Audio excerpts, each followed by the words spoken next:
गर्मी की छुट्टियों में मैं अपने ननिहाल गया था। मेरा ननिहाल एक छोटे से गांव में था, जहां बहुत कम लोग रहते थे। गांव के बाहर एक पुरानी हवेली थी, जिसके बारे में कहा जाता था कि वहां एक चुड़ैल का साया था। मेरे मामा जी ने रहस्यमयी हवेली के बारे में कई कहानियां सुनाई थी। कहा जाता था कि वहां एक लड़की की आत्मा भटकती थी, जिसे सालों पहले उसके ही परिवार ने मार डाला था। गांव वालों का कहना था कि वो अब बदला लेने के लिए भटकती है, और जो भी उस हवेली के अंदर जाता है वो वो कभी लौट कर नहीं आता। मैं एक जिज्ञासु लड़का था और भूत प्रेत की कहानियों पर ज्यादा भरोसा नहीं करता था।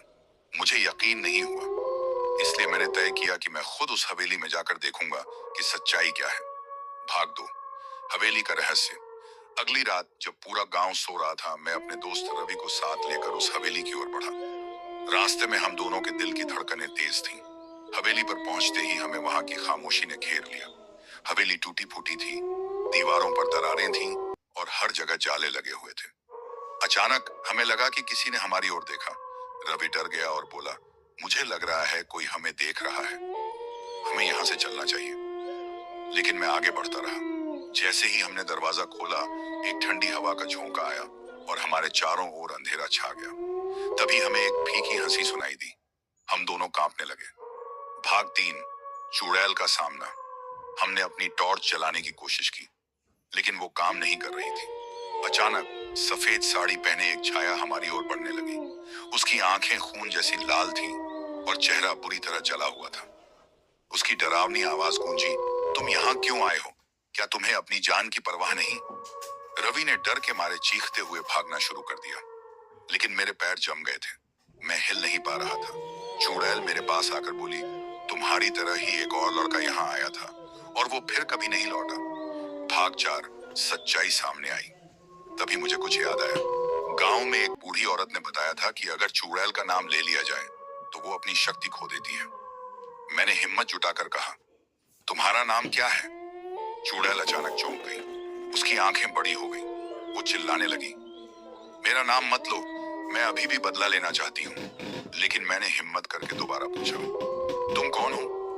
और तभी जैसे ही मैंने ये सवाल किया, हवेली की दीवारों से चीखने की आवाजें आने लगी। अचानक चुड़ैल का शरीर हवा में उड़ने लगा और वो गायब हो गई। भाग 5, छिपी हमेशा सही स्वाह, हवेली का राजा। अगले दिन मैंने गांव के बुजुर्गों से इस चुड़ैल के बारे में और पूछा। तब मुझे पता चला कि यह चुड़ैल कोई और नहीं बल्कि गांव के जमींदार की बेटी थी, जिसे उसके ही परिवार ने दौलत के लालच में मार डाला था। उसकी आत्मा तब तक चैन नहीं पाएगी जब तक उसे न्याय नहीं मिलेगा। मैंने फैसला किया कि मैं इस रहस्य से पर्दा उठाऊंगा। मैंने गांव के कुछ बुजुर्गों को इकट्ठा किया और पुलिस को खबर दी। जब पुलिस ने हवेली की खुदाई करवाई, गुफा से तो वहां से एक कंकाल मिला। भाग 6, चुड़ैल का अंत। उस कंकाल की जांच की गई और पता चला कि वो सच में जमींदार की बेटी का था। पुलिस ने इस मामले की जांच शुरू कर दी और कुछ पुराने दस्तावेजों से यह भी साबित हुआ कि उसके परिवार ने ही उसे मारकर हवेली में दफना दिया था। जब इस सच्चाई का खुलासा हुआ तो एक रात मैंने सपना देखा। वही चुड़ैल मेरे सामने आई, लेकिन इस बार उसकी आंखों में नफरत नहीं थी। उसने मुझे देखा और कहा, अब मुझे शांति मिल गई है, तुम्हारा धन्यवाद। इसके बाद वो गायब हो गई। भाग 7, आखिरी मुलाकात। मैंने सोचा था कि अब सब ठीक हो गया है, लेकिन मैं गलत था। कुछ दिनों बाद मुझे रात के अंधेरे में वही हंसी सुनाई दी। जब मैंने खिड़की से झांका तो देखा कि हवेली की तरफ से एक सफेद परछाई मेरी ओर बढ़ रही थी। वो चुड़ैल आज भी मेरी जान लेना चाहती थी।